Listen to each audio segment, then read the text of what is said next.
he just went low. He's in his head. He's in his head. He's open. His head wide open. Cracked open in the face.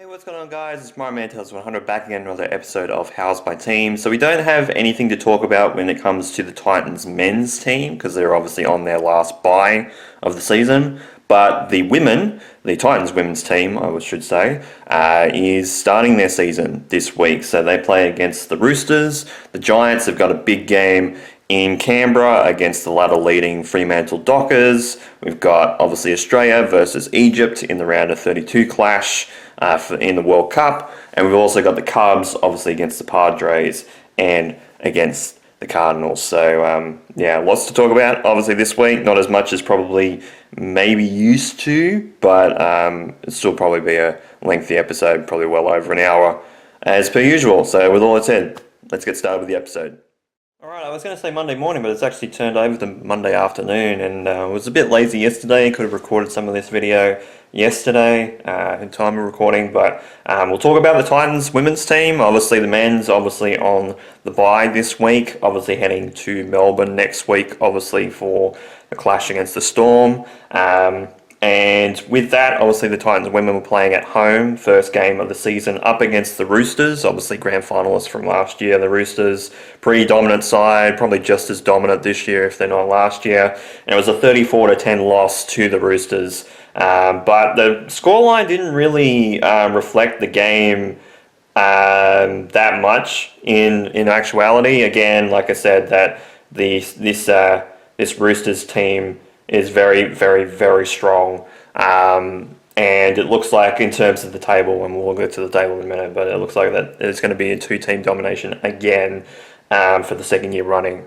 It looks like, at least from round one. But obviously, 34 points to 10 loss. Though we did look good in areas. They ended up scoring in the 10th minute, though the defense for us actually wasn't too bad. It's just that we had a lot of errors. Especially coming out of our end, off bombs and stuff like that, which didn't help us in many regards during the game. Obviously in the first half, I watched the first half more than the second half. I was actually watching the Giants game a little bit into this, plus obviously going to work as well. But the Roosters scored first in the 10th minute from Jess Surgis. Then in the 15th minute, Jamie Frezard ended up scoring. Both of those were converted, I believe. Yes, they were. Then Tegan Levi, a player who is actually new to this team this year. I believe she used to play in Rugby Sevens, I think, around near her sister as well. She scored in the 19th minute. So it ended up being 12 points to 4 at that point in time. And ultimately, kind of went downhill after that. Bridie Parker ended up scoring the 25th minute. And then in the 28th minute, we actually had a sin bin from the bunker, not actually from the referee, from the bunker. Lily Kolk ended up going off in the 28th minute, which is kind of bullshit. She did hit the leg of the kicker, which obviously is a penalty, and it was called a penalty by the referee. And then the bunker intervened and gave it 10 minutes in the bin. So that left us one short. And obviously Jamie Frezard ended up scoring in the 34th minute, just before half time. So it made it 20 points to 4 at half time. And again, I've seen conflicting reports again, but obviously Casey Badger was in the bunker as well, and previously she has not officiated Titans games very well. I think that she does have a bias against the Titans a little bit, and from looking at the angles that obviously we got shown on television, I don't think that was worth a sin bin. I know that obviously I am a Titans fan, but even if this went against the Roosters, I still think that would kind of be bullshit as well, because there wasn't that much pressure. And I know that ultimately in the Newcastle game the day before, I should say on the Thursday night, when the Sharks and the Knights played each other on Thursday night to start the NRLW season, there was a similar incident very late in the first half, if not at the start of the second half, that involved a kicker with their leg as well getting hit. And I think it also got 10 in the bin as well, but I don't think the pressure on it was probably as bad, maybe. I'm not sure, but I still kind of think that it wasn't worth the sin bin. I know you're trying to get that out of the game, but at the same time, sometimes it's accidental. It doesn't always, it's a follow through that might accidentally, hit the player. I know it's there for safety, but at the same time, I don't think it's worth 10 minutes in the bin, especially when it costed the Titans a try. The fact that they only scored one try off that 10 in the bin, wasn't actually a bad situation. So ultimately, Jerry Fraser obviously was 20 points to 4 at half time. Then Destiny Mino Sinapati ended up scoring the 44th minute. It was a little bit after half time. It was converted by Lauren Brown, only one of the two tries that was converted, which made it 20 points to 10. And then it just ended up being an onslaught of points after that. Jessica Sturgis scored a double in the 47th minute. It was converted. Then Taryn Aiken scored in the 50th minute, and Isabel Kelly scored in the 68th minute as well, but none of those were converted. 3 goals from 7 from Jocelyn Kelleher, which made it the final score of 34 to 10. So the Titans did lose by 24 in terms of that. In terms of the team stats, the possession was pretty even, 55 to 45 in the Roosters' favour. The completion rate, though, 73% in the Roosters' favour to 54% for the Titans. So a lot of that was our errors, which kind of costed us in terms of completion rate. Though in saying that, the teams are pretty even. I mean, most of the stats were in the favour of the Roosters. There wasn't too many that were in the favour of the Titans. And that kick defusal, 50% in our possession, compared to 43% in the Roosters. So that's actually not too bad. 88% effective tackles percentage. So actually both teams actually ended up getting that. 10 ineffective tackles compared to 4 in the favour of the Titans, which is not great. 30 missed tackles compared to 25. But the errors, 16 to 11, especially in our favour, which is not ideal. 16 errors in the game is not great. Conceded 7 penalties to 6 in the Titans' favour as well, and obviously got that sin bin used in that as well. So it's kind of a situation where ultimately, what else is new? But with that, in terms of the table, made things a little bit crazy. In terms of that, obviously, Brisbane ended up winning by a hell of a margin, 46 points to the Cowboys. So with that, the Titans are second last, so they're in 11th position right now in terms of the table. And what a surprise, Brisbane and Sydney are 1 and 2 in the tables. With 46 and 24 in there for and against. So what a surprise. The two teams that made up in the grand final last year, that pretty much dominated the entire season last year, are on top again. And they only just got better. Like literally Brisbane ended up getting... who did they end up getting? They got...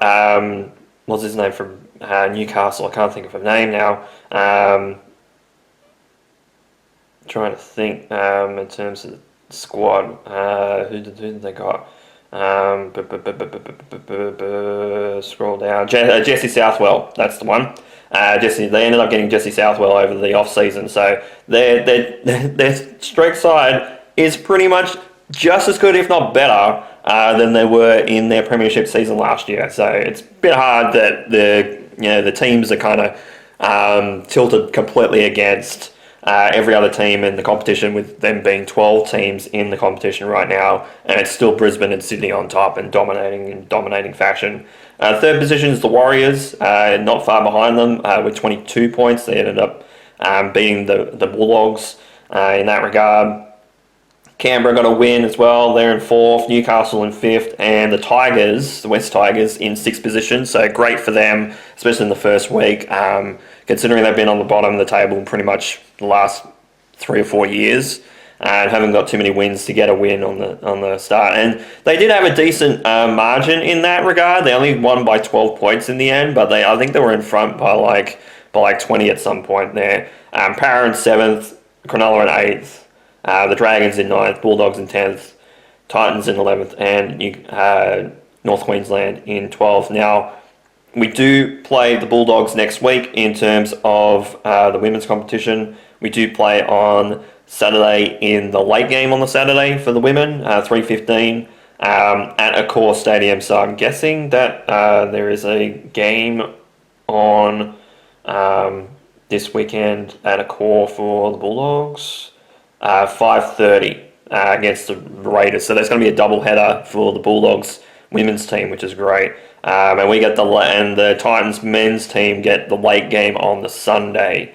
So ultimately we'll have that game after Origin 3 because that is this week. But not a great outlook in terms of the Titans women's team. But again, to go up against the Roosters in the first round, I looked at it immediately and was like, this is going to be an absolute slaughterfest.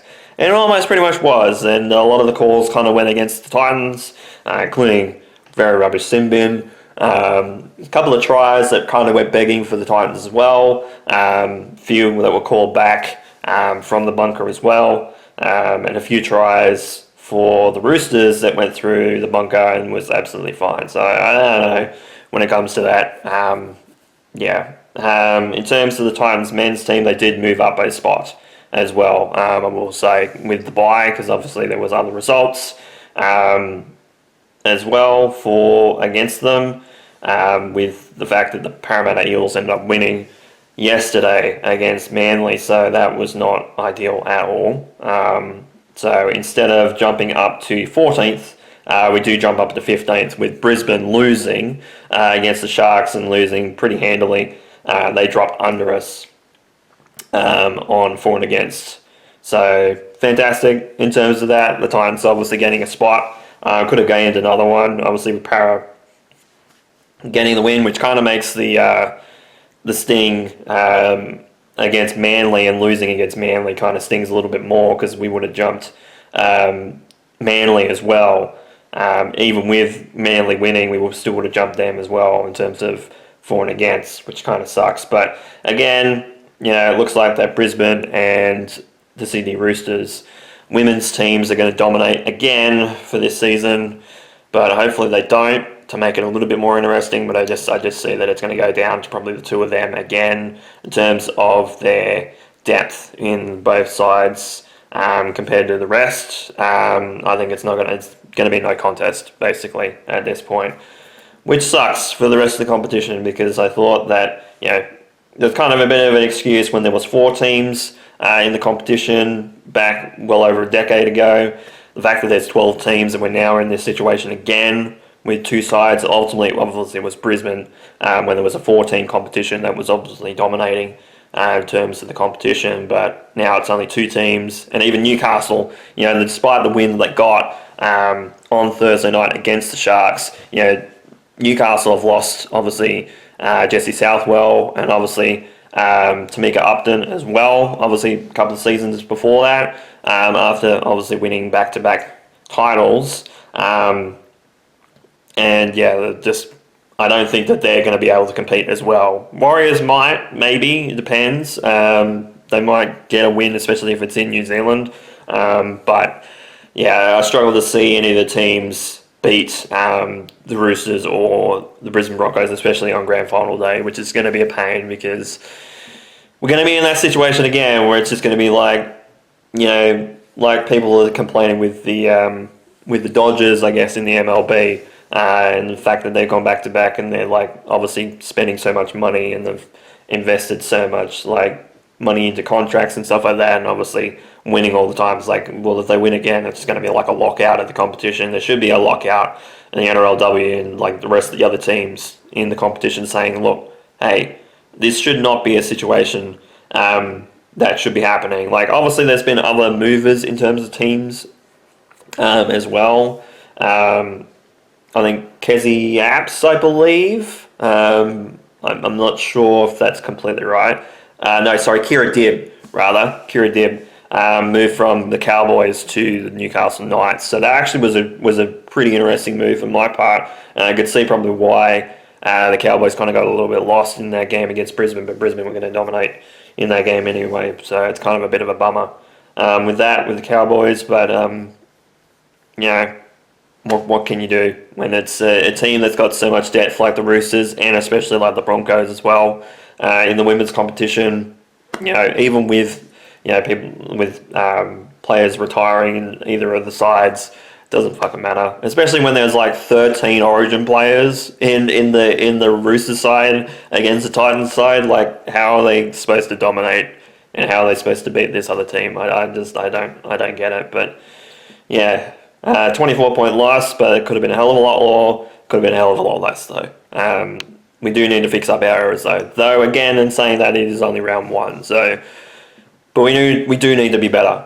We do need to be better in terms of ball handling in possession because too many errors. Too many errors. Alright, Tuesday morning. Got to get this done because obviously I've got to put it out by tomorrow at the time of recording. But let's talk about the Giants. Obviously went up against the ladder leading Fremantle Dockers on Saturday. It was around about the same time, I think about the second half of the Titans women's game when this game was going on. And it ended up being a 21-point win for the Giants, 109-88.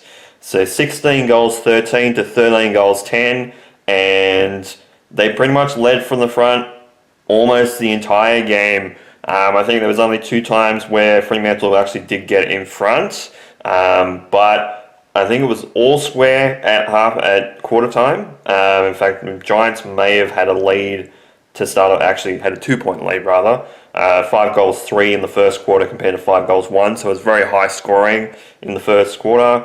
The Giants ended up scoring 4 goals, 1 behind in the second quarter, and the Fremantle Dockers ended up scoring 2 goals 2.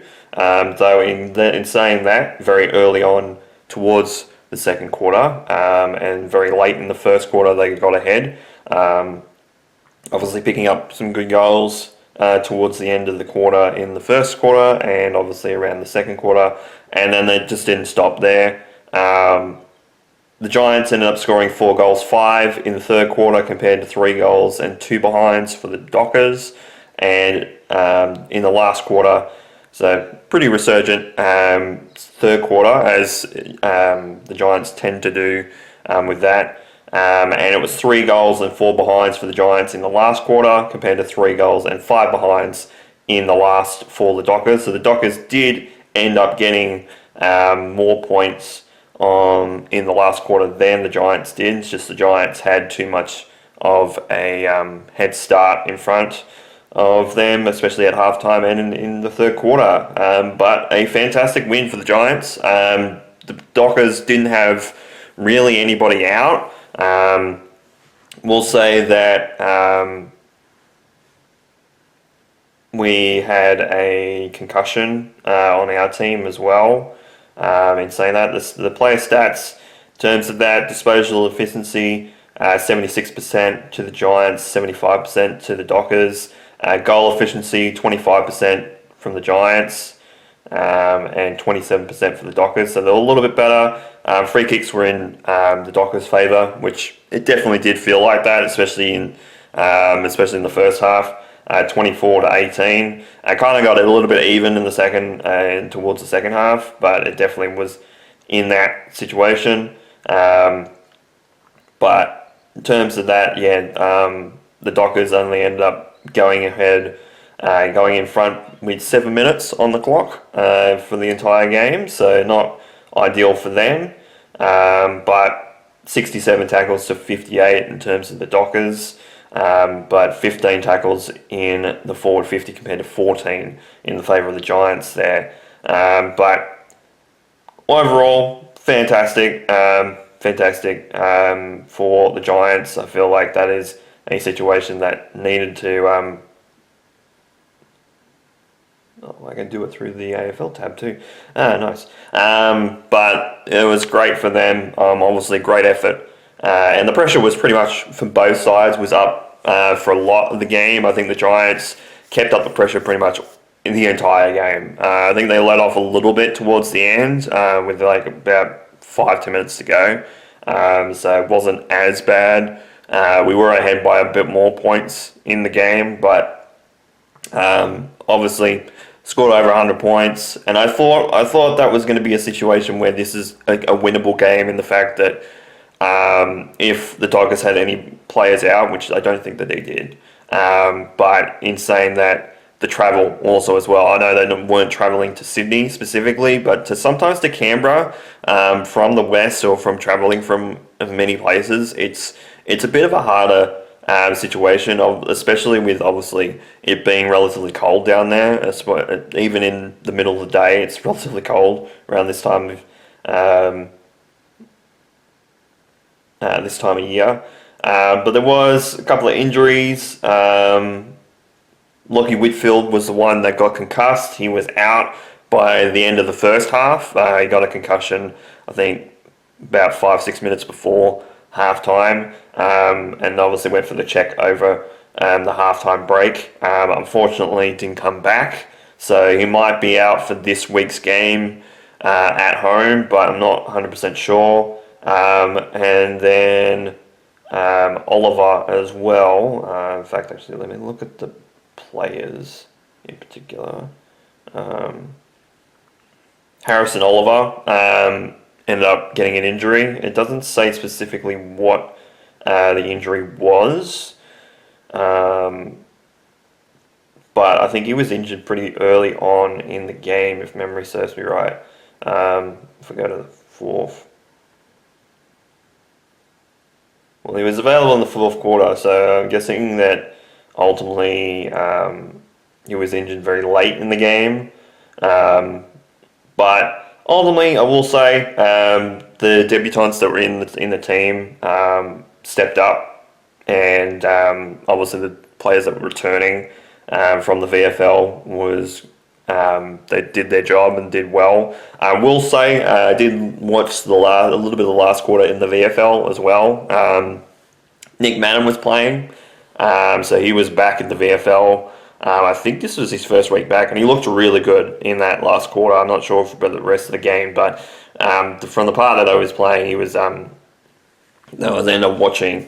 He was playing relatively well, and didn't look like they was being hampered by that injury, and obviously the recovery of that injury. And it looks good, so hopefully he'll be back relatively soon. Whether they want to keep him in the VFL for another week or have him on the squad this week at home, just to test it, to see how it goes. Obviously having him and Kieran Briggs and Nick Madden as the rucks, probably been a beneficiary of the side having that, because obviously they can sub one out if needed. Obviously they're both talls, which is not necessarily bad for the position, but sometimes having like someone like Jake Riccardi, for example, a smaller ruckman who can obviously move around, and it's a bit faster than Kieran Briggs, is a good thing of mind to have. But having both of them in, especially with the side that we're going to go up against at home this week coming, it would kind of be good to have him back in the side just to see how he goes. But we'll know that on Thursday, because that's usually when team list will go up. I think Thursday or Friday before the game. For us, I'm not sure if it's all on the same day or not. But we go to the goal scorers. 7 goals. Yes, 7 goals to Jake Stringer. Obviously making up for the fact that obviously Jesse Hogan is out. But career high 7 goals for the big package. Fantastic. It was great. Even had 14 disposals, 12 kicks, 2 handballs. Fantastic from him. Toby Green in behind, 3 goals, 3. So probably about half for Toby Green, but he led from the front. Aaron Cadman ended up getting 2 goals, 2 in that. Cullen Brown got a goal. Connor Stone also got a goal. And Harry Ralston, I will say this one, obviously he was back this week after his injury. And they played it to the boundary line. They handballed it across a couple of times, and then they handballed it to this side and they hit to the boundary line. He's kicked it from the boundary line from about 45 out, and it didn't even look like it was going to miss. And they missed a shot earlier, probably not even 30, 45 seconds earlier. From an easier spot than that. He's kicked it from the boundary line pocket and just went bang, straight through. Didn't even look like it was going to miss. Fantastic goal. I don't think it'll be goal of the year, but goddamn was that a great goal. But yeah, fantastic from him. Stephen Cornelio also got a goal as well. Now... Josiah Delana, unfortunately, he is a player that was a debutant. Almost got a goal, ended up missing, but he got 2 behinds, including one that obviously he could have got a goal off of, and kind of was up himself for it. Hamilton also got 2 behinds as well. Harry Thomas got a behind, and his slew, and yeah, that's it for scoring all game. Though I will say, Clayton Oliver obviously set up from the front as well. 32 disposals for him as well. 30 disposals for Finn Callahan. Until Lockie Whitfield went out, he had 20 disposals himself. Lockie Ash got 28. So ultimately, there's a lot of people. Toby Green, obviously, towards the middle with 26. Fantastic, obviously, from this team. Unfortunately, other results didn't kind of go our way because we could have jumped right into 11th position with a couple of wins from teams that didn't play as well. So unfortunately, we did jump a spot. We did jump into 13th position rather than where we were at 14th. We would have jumped as high as probably 11th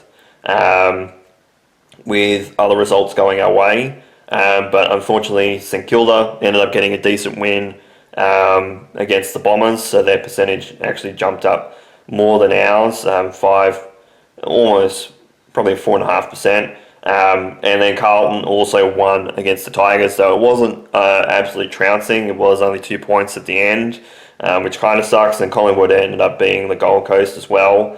But either way, I think when it comes to wins with that, that was always going to be a struggle because whether it be Gold Coast, whether it be Collingwood, we still would have been outside the 10.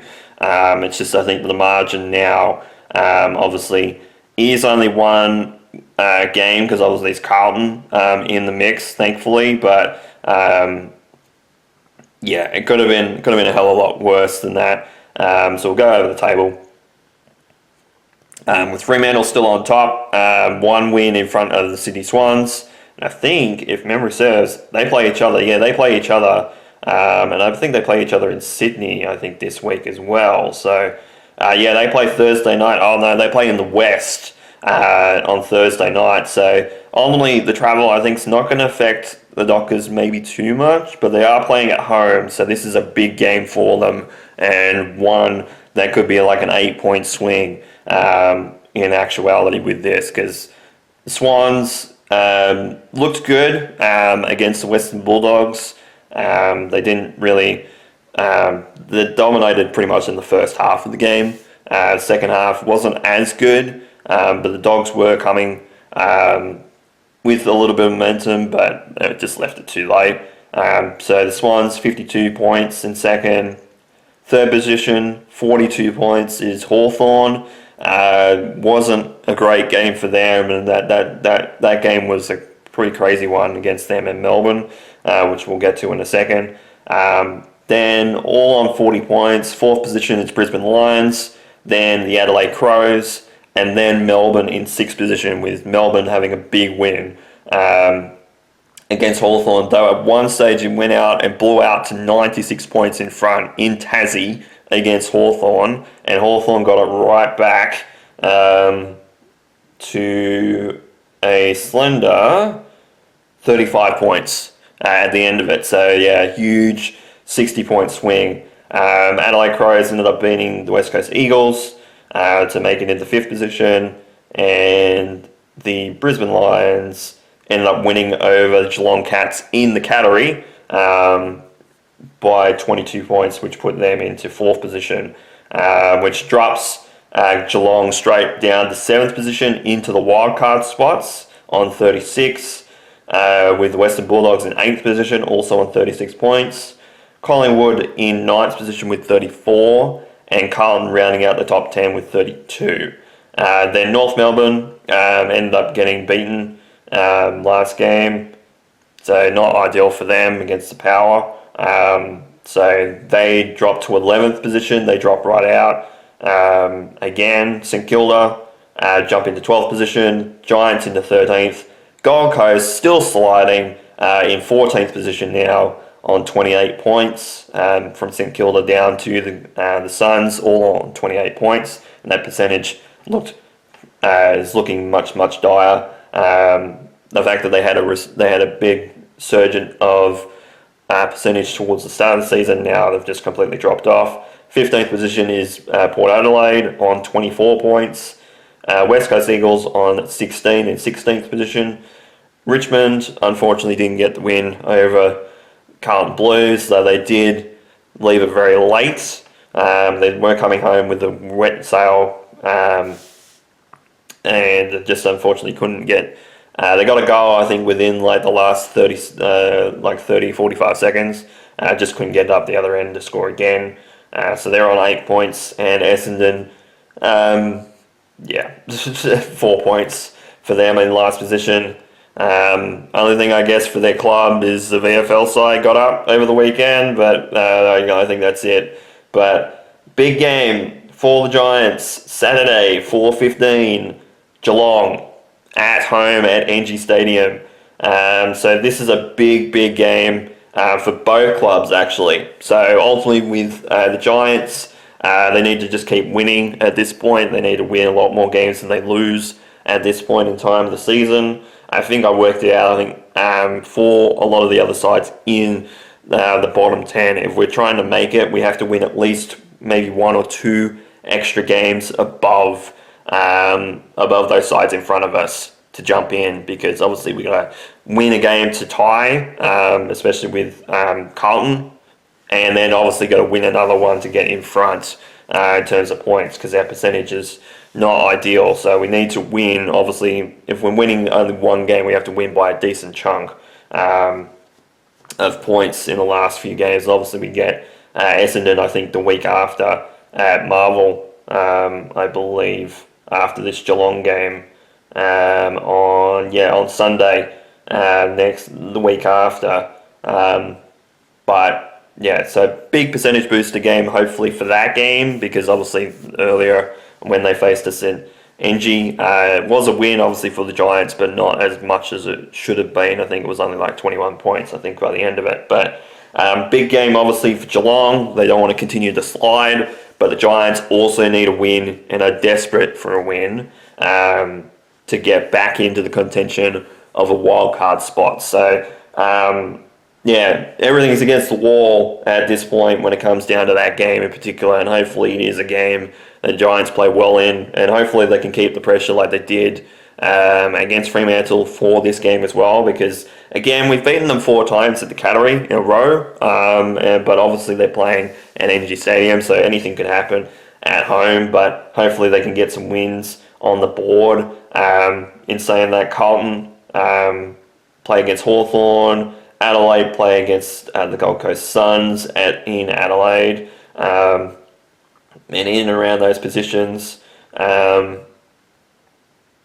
we got Port Adelaide and St Kilda. That's going to be a really crazy game, because Port could jump into a situation of tying points with the Giants, and that if they do get it a win, and St Kilda will jump ahead in front, and North Melbourne and Collingwood on Friday. So big week for a lot of the sides. this week. Obviously, Fremantle and Sydney headlining it on Thursday, which is fucking nuts to start off with the week with. But yeah, it comes in a big slew of games coming up. It's going to be pretty enticing. But yeah, great win for the Giants. Unexpected win. I thought maybe there was a chance of getting a win, but it wasn't. The percentage was very low on that. But we did get a win. Fremantle, I feel like, had to lose at some point before the finals as well, because again, you don't want to go into a situation, and Fremantle has done this before, of being undefeated or being close to undefeated towards the latter end of the season, especially like the last couple of weeks before finals, because your momentum can stall really badly, and it did for them when they were at top of the table and they had not been beaten pretty much all season, and then they got beaten once during the regular season and got beaten again in the finals and went out. And didn't end up winning the Premiership Cup. So it has happened before, but again, in saying that, this is a game that I feel like Fremantle could have afforded to lose. Ultimately, if they lose against the Swans, it's a big situation. If they want to lose against the Swans, they probably want to make it very close. But this is a big game for them this week on Thursday to pick up. But again, in saying that, Fremantle did afford to lose a game at some point. I feel like that had to happen just to keep get them refocused on the season in hand and just go for it. But here's what it is. The Giants needed a win, very desperate for a win, and they got the win. So thankful for that, and here's hoping that they do win against the Cats at home at NG Stadium on Saturday afternoon. Alright, Thursday morning, bit early, but I'm recording just basically because, the Cubs had just finished their first series. This will be obviously in the miscellaneous stuff, and then start with the miscellaneous stuff. So we'll start with the Cubs versus the San Diego Padres, obviously at home at Wrigley Field, just coming off a double series win, obviously a sweep, a season sweep for the Mets, and also a series win 2-1 over Milwaukee. So made that hell of a lot better. Obviously making a trip home against the San Diego Padres, back to Wrigley Field, trying to keep that momentum up. And it was a sweep. It was a series sweep for the Padres. Literally, we swept them 3-0, and I think for the season, I think we've swept them 5-1. I think. I'm just scrolling back. Yes, yeah, we won 2 of the 3 games earlier in the year in April. So we've beat them 5-1. And I think that's it for this season, so far, unless we play them in the postseason. We've won the season series 5-1, so actually not a bad result in terms of that. We'll get started with the games, because obviously we won all 3 of them, and most of them were pretty close. I will say 3-2 in the first game, very much under pressure in this one, and in fact, the Padres ended up being the first to score, obviously off Fernando Tatis Jr., fantastic player, we'll say. Massive respect for him, because he is a great hitter, great slugger, and can hit a ball very, very long. So he reached base on a fielder's choice, and Xander Bogaerts, I believe that's how that's pronounced. It's not spelt that way, Bogaerts, Bogaerts. I'm pretty sure that's how that's supposed to be pronounced, but I might be wrong. So he ended up scoring to make it 1-0. Then in saying that, Xander doubled, which made Miguel Andujar, I think. That's how it's phonetically spelt, but I might be wrong on pronunciation there, which made it 2-0 to San Diego. Michael Conforto in the bottom of the 4th ended up scoring a single, which scored Seiya Suzuki in the bottom of the 5th. Seiya Suzuki got out on the sacrifice fly, where Dansby ended up scoring, which made it 2-2 Cubs. And in the bottom of the ninth, when pitching actually for both teams was actually relatively good, and obviously there was a few that got on base for both teams during the pitching after the bottom of the fifth inning. Kept it level and really did well. But Seiya Suzuki ended up getting a single on a fly ball to left field, and PCA ended up scoring. Alex Bregman went to third base, obviously with a walk-off, a 10th walk-off of the year, which is crazy to me. Still plenty of games left to go, but 10th walk-off. It went very long. It went into the ivy, and it was almost caught as well. It did drop to the ground, obviously, so it ended up being a fantastic result for the Cubs to finish off the month of June. Technically my time, it was the end of June. Obviously the start of July now, which is crazy to me that we've gone well over half the year at this point. So it was pretty crazy. Then in the second game, it was a 9-7 win for the Cubs. Though it was again Tatis Jr. that ended up hitting a homer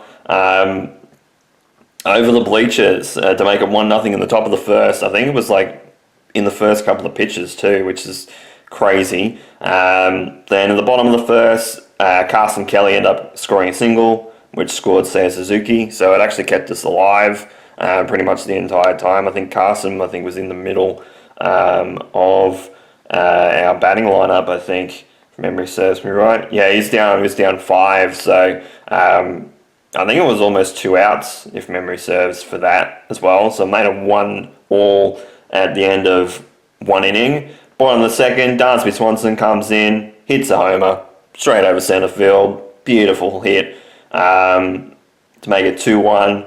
Then in the same inning, we had a couple on base, and Alex Bregman, out of fucking nowhere, right on the top of the strike zone, hits a homer on a fly ball to left centre, and goes and scores a 3-run home run off that. Absolutely, watch this replay a couple of times, and goddamn did he smoke the ball. It went over the fence. And it almost actually went completely out of the stadium at that point. I think it was only probably 6-7 rows back from the forward from the back. So that was pretty crazy in that. So led 5-1 at the end of 2 innings, which is crazy. Top of the third, Manny Machado ended up hitting a homer, which scored 2, which made it 5-3 in the Cubs' favour. Bottom of the fifth, Michael Bush decided, I'll join the home run committee, hits a homer over right centre field, makes it 6-3. Dansby ends up scoring a 2-run home run after that to make it 8-3 Cubs in the bottom of the 5th inning. Then the bottom of the 6th inning, PCA decided to join the party as well with a homer as well over right centre field to make it 9-3. Then the top of the 8th, Gavin Sheets ended up hitting a homer, which scored 3, made it 9-6. And then Tatis Jr. ended up hitting a homer as well to make it 9-7. If I remember correctly, I think it was our bullpen that actually was pitching towards that. Actually, no, it was Assad, sorry. So Matthew Boyd ended up getting 2 home runs hit, but obviously one of those was multiple. Hit on his own volition, obviously 3 runs on him. And then Assad come in for 2 2/3 innings and got 2 home runs and 5 runs hit on him. 4 runs hit on him. So not ideal, especially considering that he had more home runs hit on him than strikeouts, which was not ideal. Boyd had about the same amount in terms of home runs hit as strikeouts in the game. So it was a big, hefty win, heavily scored game as well, which is crazy to me. And then we go to the last game, which was this morning, very early this morning. I think it was 4:20 in the morning, I think my time. So I finished around about probably 7-8 o'clock in the morning. And it ended up being an absolute blowout, 23 runs to 3. We just have those games sometimes. First, I think the highest score in terms of runs for the Cubs since, I believe the stat was 1995, which is insane. But we'll go over all the scoring in this. Bottom of the first, Seiya Suzuki comes in, hits a homer, makes it 3-0 Cubs, and with that is his 100th home run in the big league. So congratulations to Seiya Suzuki. Joins 3 other Japanese players on the list, which obviously includes Ichiro, obviously from the Mariners. Can't remember, somebody from the Yankees, Japanese player, and then obviously Shohei Ohtani is also on that list as well for the Dodgers. So a Cub will be on that list now.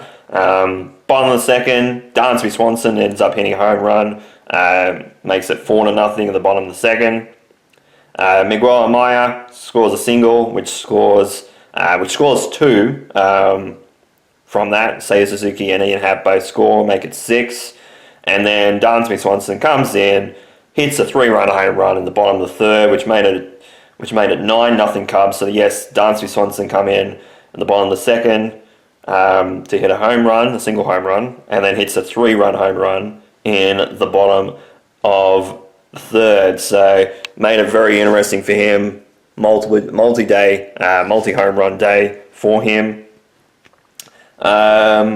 And then Sungmin Song for the Padres, first home run in his career. Hits a home run in the top of the fifth to make it 1.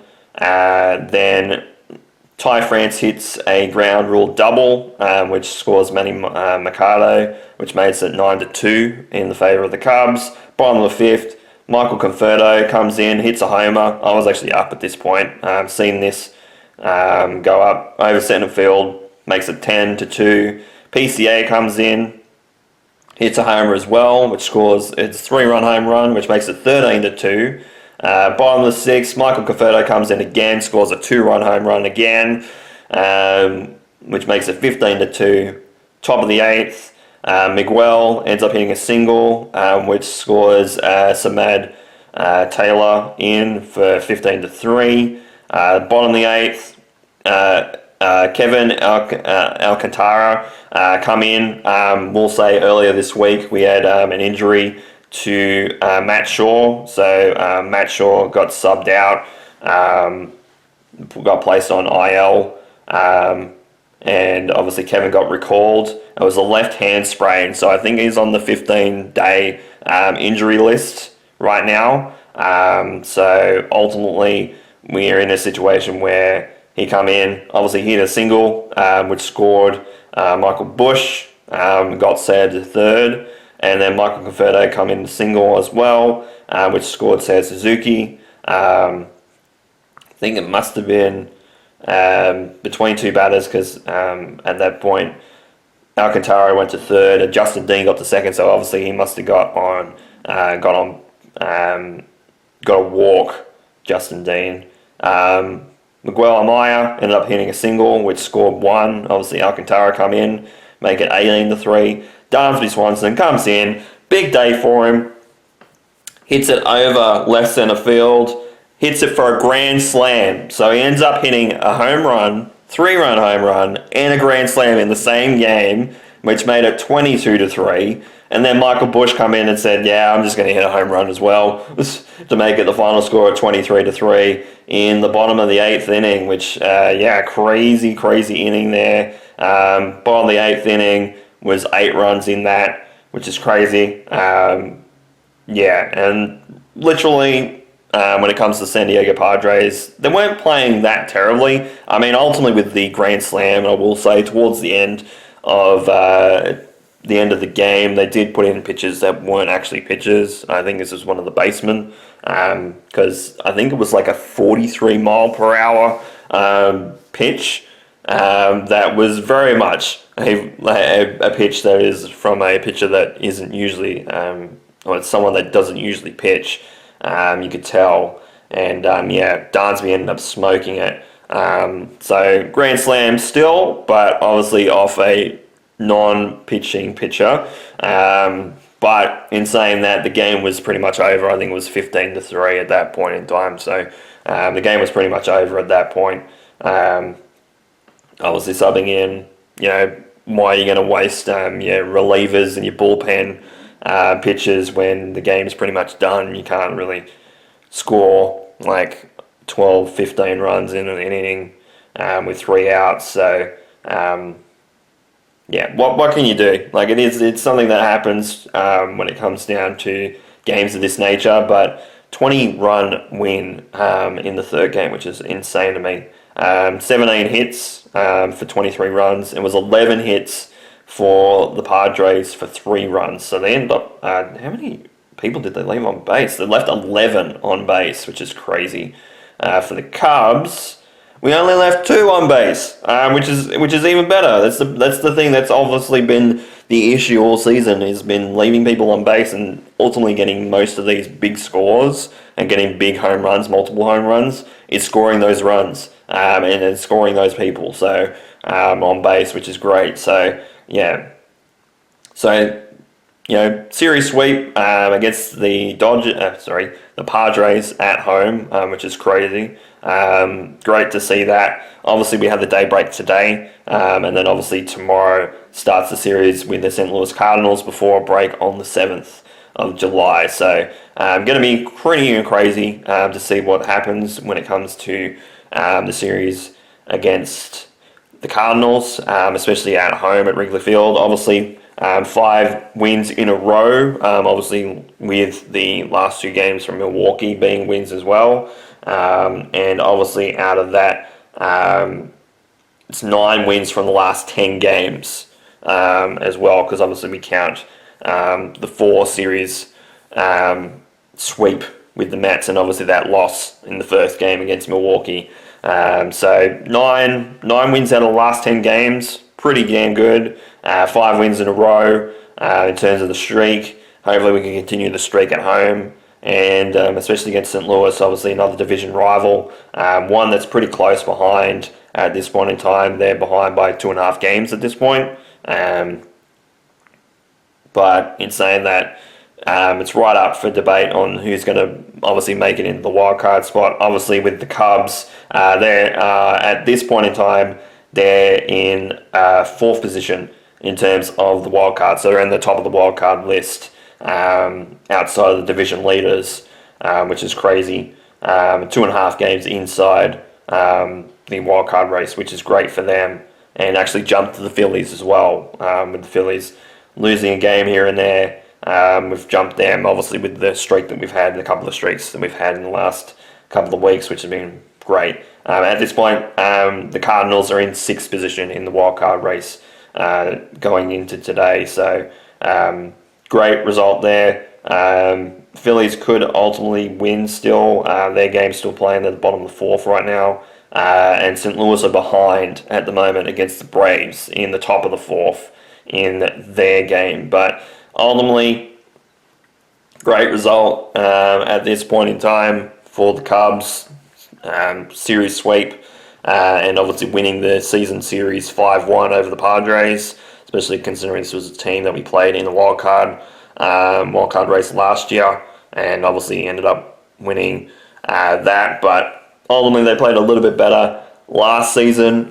They've been up and down and all over the place. They're still ahead in terms of being ahead of 500 at this point in time, but obviously they're in the division with Dodgers at this point, trying to keep up pace with them, and it's ultimately not going to be an ideal situation because now, if I'm looking back, they're in 3rd now. They're 12.5 games behind Dodgers right now, behind even the Arizona Diamondbacks now in that division. So that's pretty crazy in that. That's actually really flipped that division wide open. And obviously the Dodgers have run away with it with a good streak of games coming up. 4-win streak at the moment for them. But before I make this any longer than it needs to be, 3 games to nothing in the series, 5 games to 1 over the season, and quite a lot of wins for the Cubs heading into obviously a big divisional encounter, I should say, against St. Louis at Wrigley Field. Alright, more miscellaneous stuff. We'll get to the World Cup in just a second. We'll talk about obviously Australia versus Egypt. First thing I do want to talk about, obviously for Liverpool. They were going over Liverpool greatest players, and ultimately the top five was John Barnes. Mo Salah was in fourth position. Ian Rush in the third position. Sir Kenny Dalglish was in second, and Steven Gerrard ended up rounding out everything as the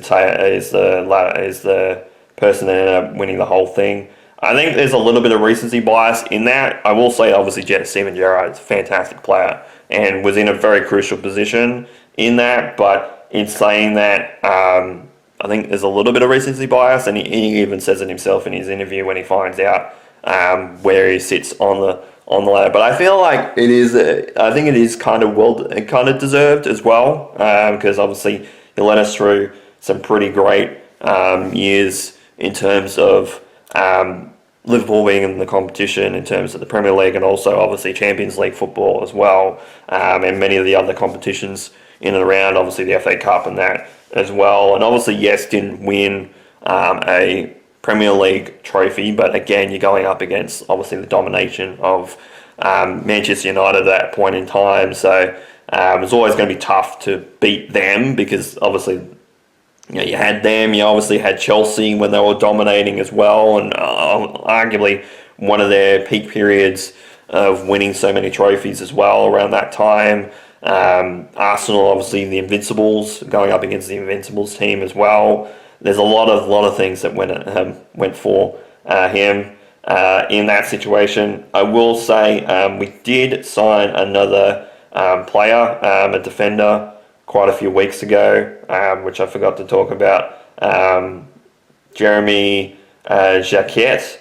I think he played in the French league. I'm going to scroll down. Mary Ward joined Liverpool women's team as well. So, yeah, fullback for England in the under-23 squad in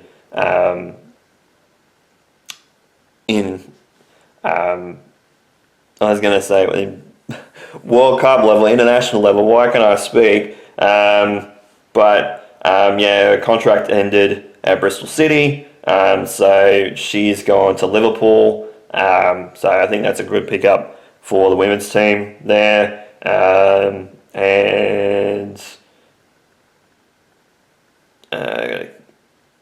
Jeremy Jacquet.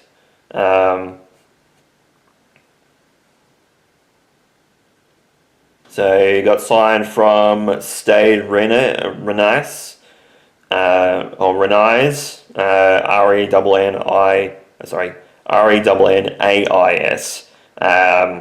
So he's just going to be subject to international clearance, but apparently he's decently good. I think he's just coming off an injury as well from last season, so he'll be back to full strength relatively soon. But in saying that, for Liverpool, I think that's a good signing as well.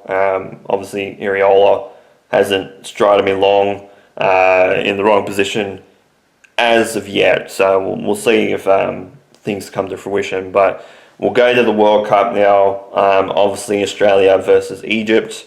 Big game, round 32 clash.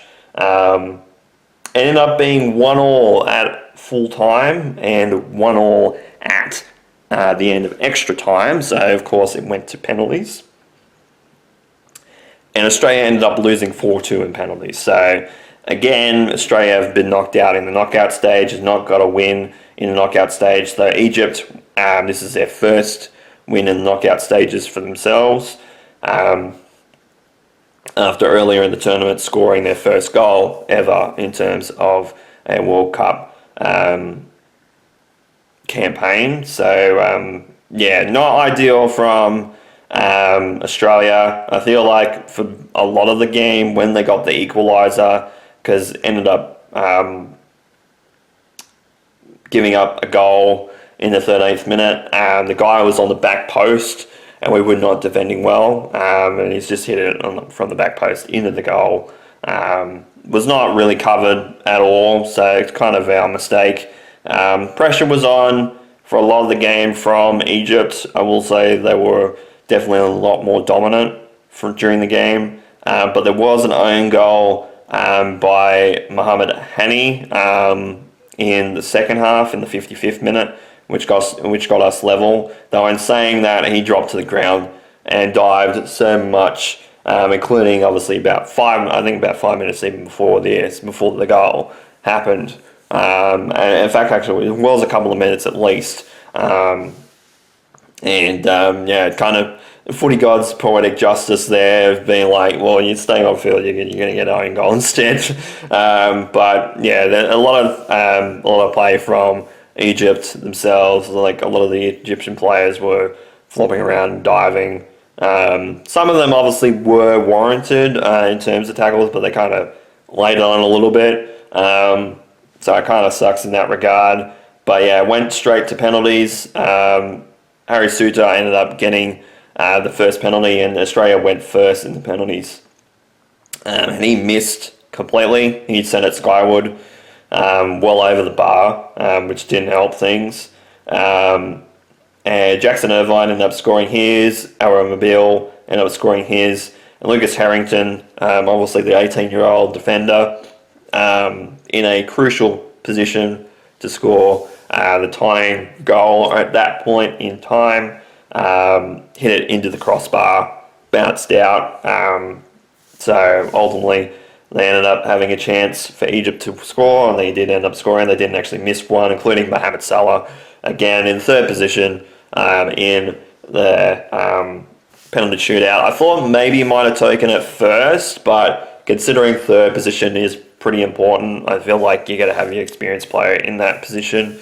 That makes sense, and obviously just hit it straight down the middle. Crucially, what I will say is that before the full time, at extra time, we did sub on. We did have an extra sub for extra time. We subbed on Matty Ryan, who obviously hadn't played any minutes in the World Cup stage at all during this campaign. Subbed on for Patrick Beach, who has been playing relatively well, and ultimately, yes, 3 goals have gone against him all campaign long.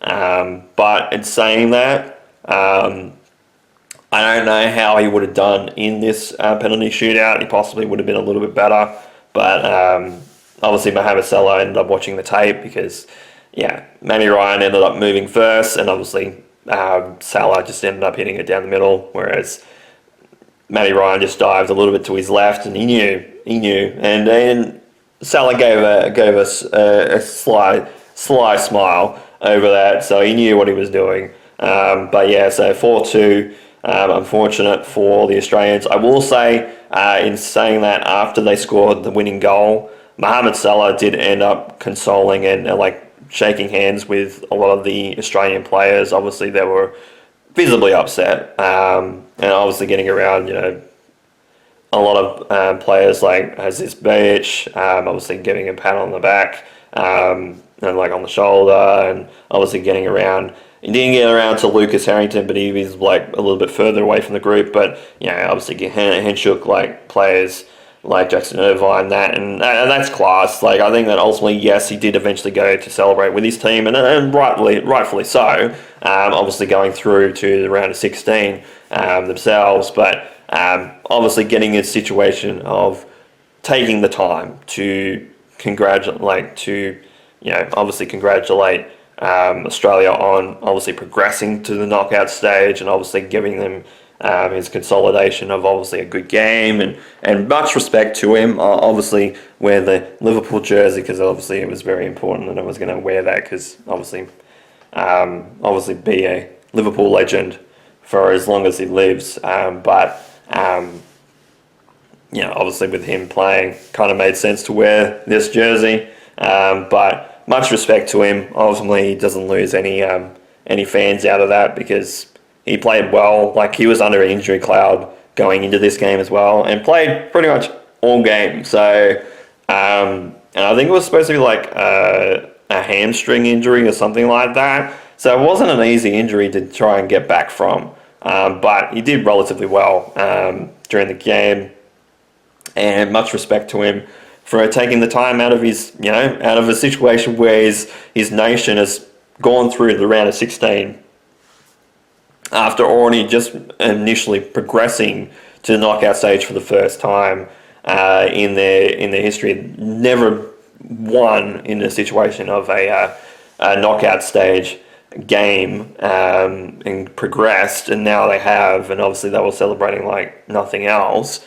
But taking the time out of that to respectfully like shake hands with the players, obviously from the opposition team, consoling them in their moment of, I will say, moment of grief, technically, because it is obviously a sad situation, but takes a lot of respect and a lot of guts from a player like that, because that's it's not hard to give out kindness, but you kind of want to do it with time. But the amount of respect to give your time that you could be celebrating with your own club and his own team, to go out and respectfully like shake hands with the referees, obviously the touch judges as well, and obviously to the opposition team in a pretty grueling game, very important game for both teams.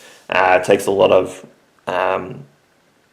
respect, and it has been raised right in him to do that. Obviously, Egyptian King for a reason, my friend, Egyptian King. But percentage of possession was well in Egypt's favour, and most of that probably was from the first half, though they did come very late in the second half as well, 53% to 35% for Australia.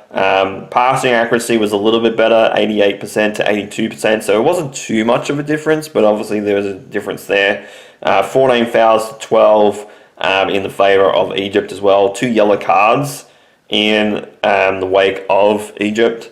So no yellow cards for Australia at all, which is a bit surprising. There could have been probably more cards in the game, to be fair. And 3 offsides in terms of Egypt as well. But in saying that, I don't think Australia played too badly. They kind of obviously let them score early on in the game off a mistake, and obviously they will own that. But obviously to put the pressure on towards the end of the first half and trying to wrestle this lead back to a level playing field. They did eventually obviously score, obviously yes from an own goal, but in saying that, they got the goal on the board. Felt like after that they did have a lot of pressure after that, but they didn't aim to score.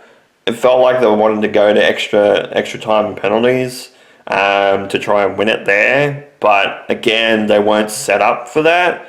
We'll say one foul that probably should have been called was Geordie Boss being hit just before the halftime break, getting absolutely clattered in a tackle that was late, to say the least, and he has gone off with a knee injury, I think. So because he was ended up being on crutches a little bit after the game, so it wasn't great to see that.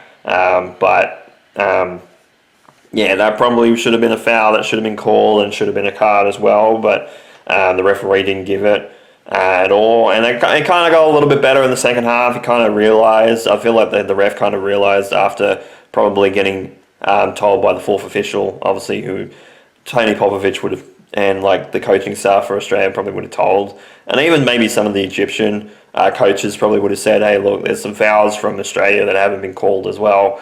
But they weren't really giving it too much to either team unless it was like really there. So yeah, I think the second half was a little bit better officiated than the first half, and extra time as well. There was still the odd foul here and there, but it definitely wasn't as egregious. Though there were obviously some calls in the second half and in extra time that probably shouldn't have been called. Very soft fouls, but again, you get that during games sometimes. So yeah, so Australia go out. I feel like with that, obviously with Egypt getting all of their penalties, Matt Ryan didn't end up saving any of them, which I know some people will go at Popovich's head for that. I thought at the time, I thought it was a decent idea. I was like, okay, yeah, no, we got a keeper going in with a lot of experience at this level of World Cup stages to go in for a penalty shootout, might not be the best keeper in terms of doing a penalty shootout. And really, it should come down to that. But ultimately, you kind of want experience in the box, I guess, for something like that. You might come up with a save or two. It sometimes is a crapshoot when it comes down to penalties. I mean, I've been in penalty shootouts for a championship before in terms of junior soccer as well as senior soccer, and I've only won one of three, which kind of sucks. But I did obviously end up winning a premiership from that, from a penalty shootout. But I hate penalty shootouts.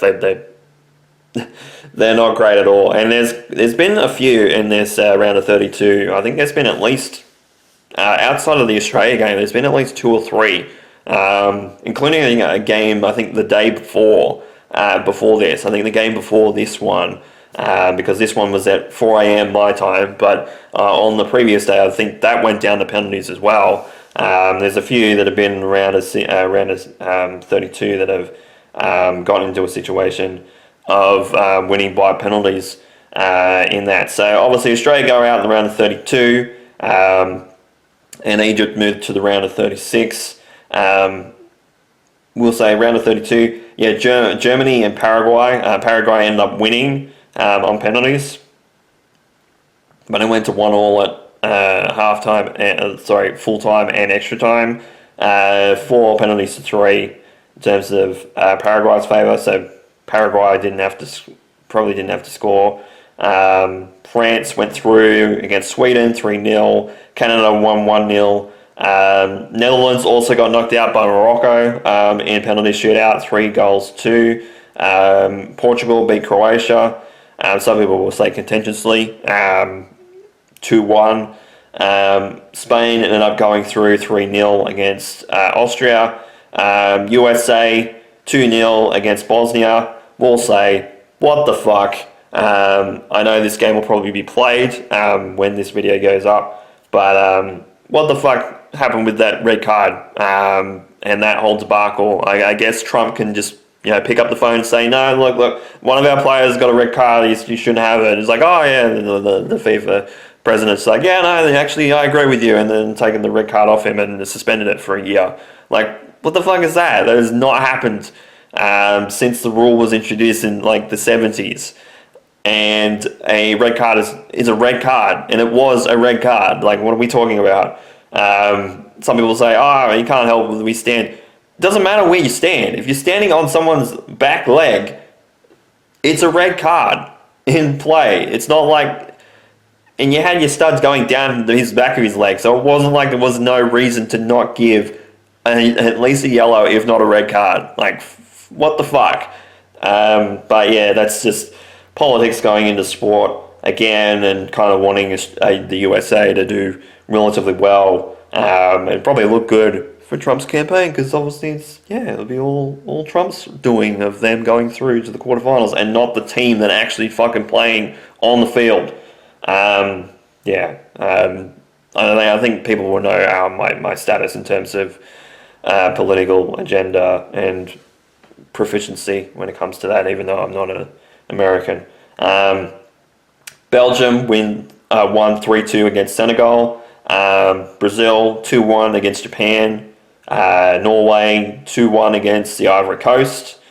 Mexico 2-0 against Ecuador. 2-1 for England against Democratic Republic of Congo, though that game was relatively good. And the game of the round of 32, Argentina and Cape Verde. My God, this game, I have to see the highlights for this game, because I hear that this game was absolutely brilliant.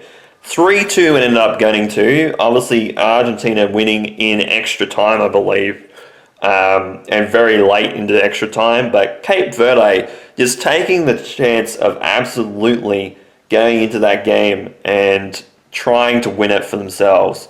and they played relatively well, and I have massive respect for them because they took it to Argentina. Like, this is a situation where Argentina could have played Australia if Australia went through, and would have been a rematch in the round of 16. But in saying that, obviously they led.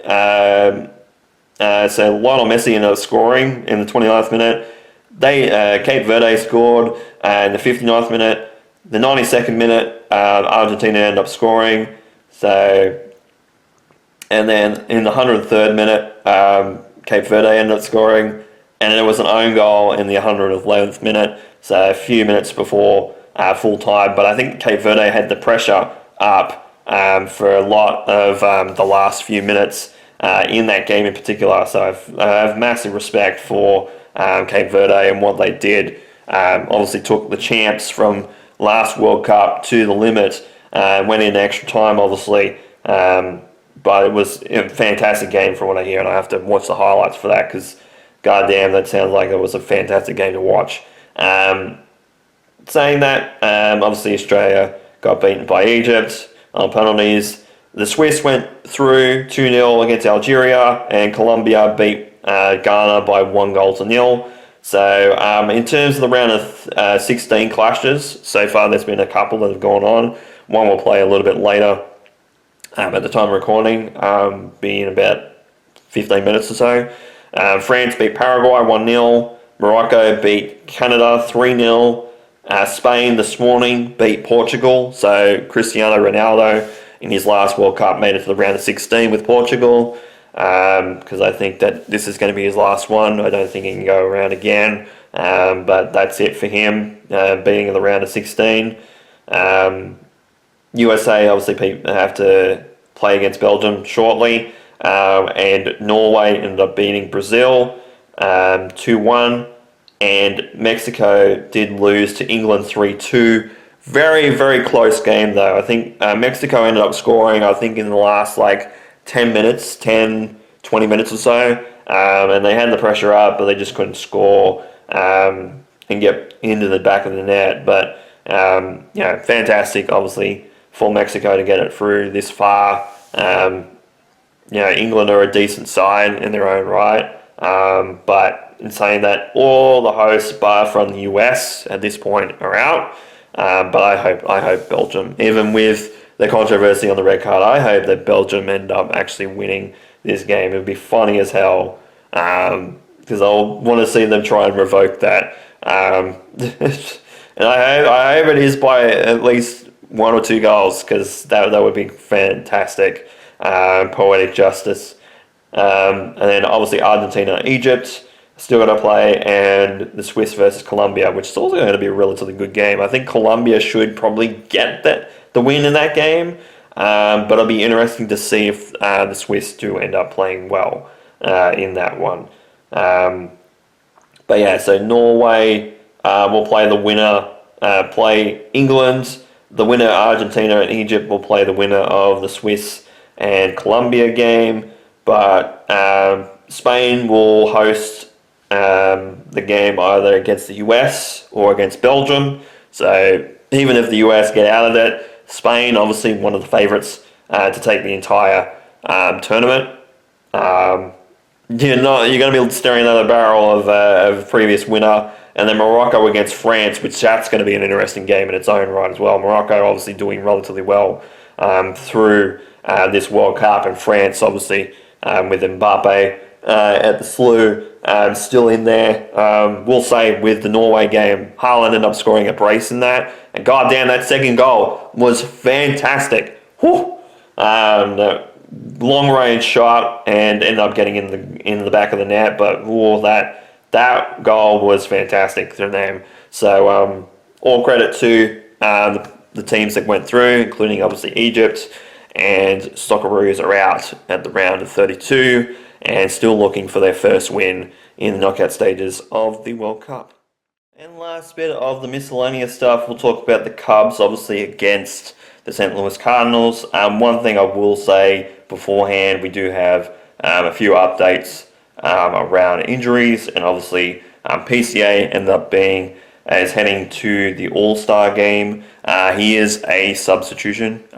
He is a guy that is in reserve just in case.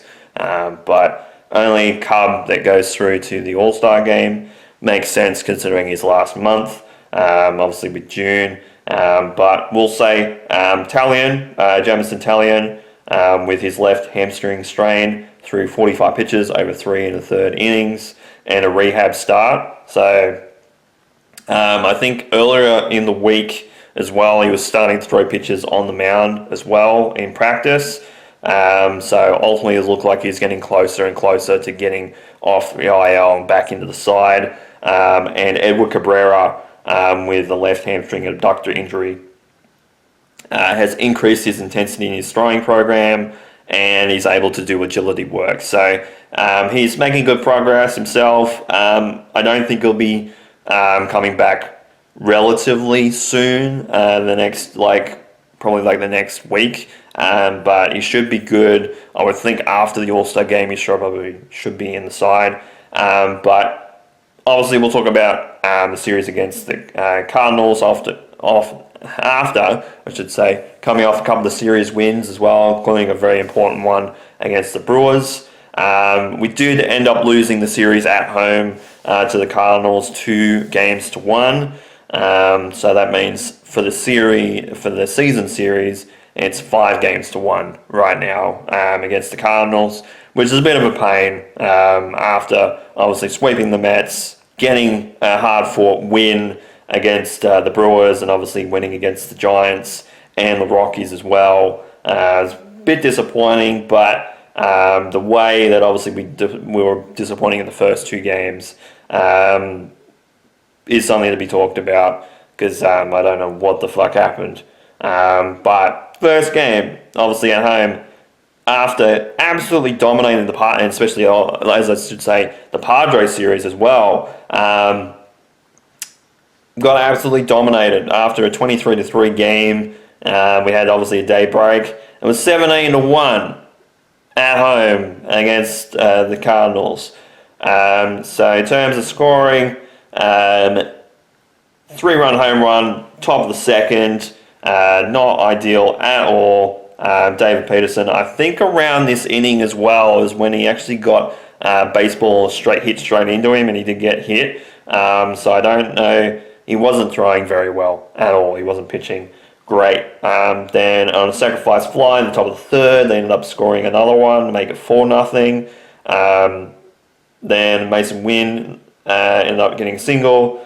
So it made 5-0, double after that. Made it 6-0 in the top of the third inning. Top of the fourth inning, they singled again, which made it 8-0, which scored 2. So it obviously went to right field on the other way. And Mason Wynn ended up coming in, hit a 3-run home run to make it 11-0. Then we ended up getting a walk, and we had bases pretty much loaded as well, so it ended up being 12-0. Single made it 14-0 at the top of the fifth. Top of the sixth inning, they scored a single, made it 16-0. 17-0 on top of the seventh with a home run to Brian Torres. Alex Bregman ended up coming with a double, which scored Pedro Ramirez to make it 17-1 at the bottom of the seventh.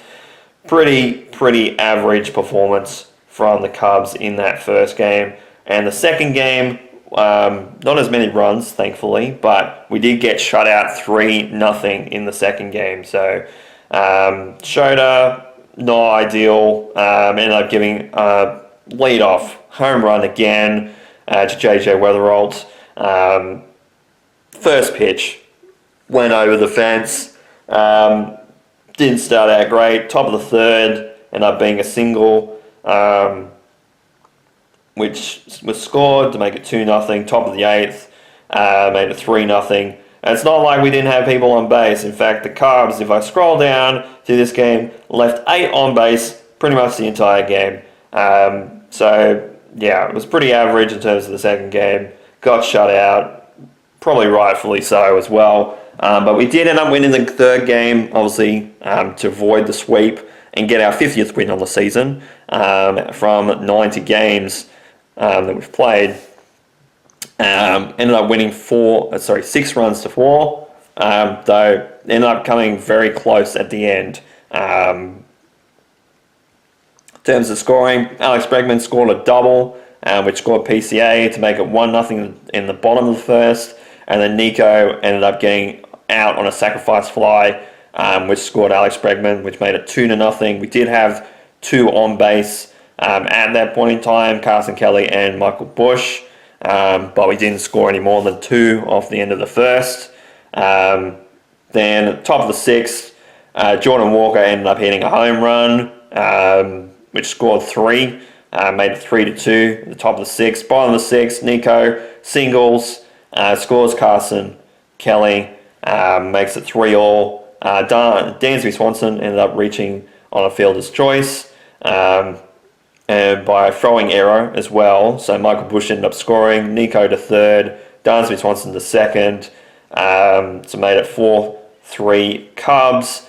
Pedro Ramirez ended up getting out on sacrifice fly as well, which scored Nico as well as Dansby Swanson on a throwing error to the right fielder. From the right fielder in Jordan Walker. I believe it was the third baseman. So ended up scoring 6-3. The top of the 8th ended up scoring from a sacrifice fly, made it 6-4. And to end the bottom of the 9th inning, the top of the 9th inning, Dansby, 2 outs, had a couple of people on base as well, the Cardinals as well. So if this went through in any form and fashion, they would have got at least a run, if not a couple, to tie it up, potentially tie it up. And Dansby Swanson in the air gets a catch, diving to his right, and it was fantastic. Stuck in the mitt and got our win. Now, in saying that, did the Brewers end up winning? They did end up winning yesterday, I believe, from memory. I'm going to scroll all the way down. Yeah, they did. But what I will say, with that, obviously, we'll let off the sweep, thankfully. Makes it 6 games behind Milwaukee at this point in time, and 1.5 games in front of St. Louis, keeping that game buffer in front in division. So still consolidating our spot in 2nd position in the division, and obviously our position in 4th in the wildcard spots, with the Dodgers still on top, then Milwaukee in 2nd and Atlanta in 3rd position, Chicago in 4th, 1.5 games inside the wildcard spots, Philadelphia Phillies, a game in as well, they're in 5th position, and obviously St. Louis in 6th. With Miami Marlins in 7th, Pittsburgh Pirates in 8th, and Washington Nationals in 9th, with Arizona Diamondbacks in the 10th position, and the Padres dropped right down to 11th position, so that's not great for them. American League, Tampa Bay Rays in the top position as well, then the White Sox in 2nd position, Seattle Mariners in 3rd, then the Yankees in 4th, but only 4.5 games into the wildcard spot, because they've actually been swept a couple of times by the Red Sox. I think they lost the series against the Tigers as well. They've lost against a few of the bottom teams in the last few weeks for the Yankees, so not ideal for them. And they're, in the last 10, they've actually only won 1 game out of the last 10, so 1-9, and on a 2-game losing streak right now. Cleveland Guardians in 5th position, 1.5 games in, and then the Texas Rangers in 6th position. Houston, one game outside in 7th position. The Twins, 1.5 games out in 8th. Toronto Blue Jays in 9th, obviously with that game in hand against the Cubs. There could be also a game back. And then rounding out the top 10, the Baltimore Orioles, who we actually play next. They're 3.5 games behind. In saying that, Miami are on the same as St. Louis. Pittsburgh behind by 3 games, as in Washington. Arizona's behind by 4 in the wildcard race in the National League. Like I said, the Orioles, before the All-Star game coming up relatively shortly, it's 3 games in Baltimore against the Orioles. So obviously have the daybreak today, play 3 games there, and then play 3 games in Cincinnati. So ultimately, it's funny because on the, as you can see on the calendar, there's only 2, but in saying that, I think it's on the same day as the home run derby, that they play their 3rd game against Cincinnati Reds in Cincinnati. So very important 6-game road trip for the Cubs, and hopefully we can get the majority of the wins out of this. If we can get at least 4, I feel like we should be good. If we can get 5 or 6, like if we can sweep both teams, that'd be great. If we can sweep one of them, that'd be ideal in terms of possibly even the Reds in the division, because that'll be more important, I guess, than sweeping the Orioles. But hopefully, if we should get at least 4 wins from the 2 series. If we can win the 2 series, that'd be great. But we'll see what happens. But it's going to be a very, very interesting week for the Cubs, and very interesting in terms of sport. Obviously, Titans back, Melbourne, they play on Sunday, play in Melbourne. Giants at home. It's going to be a tough game against the Cats. The Titans women's team, I forget when they play.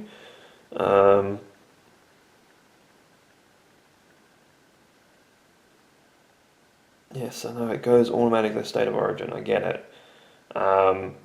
Women's Premiership, please. Thank you. Play the Bulldogs at a core on Saturday. That's right, I should have knew that.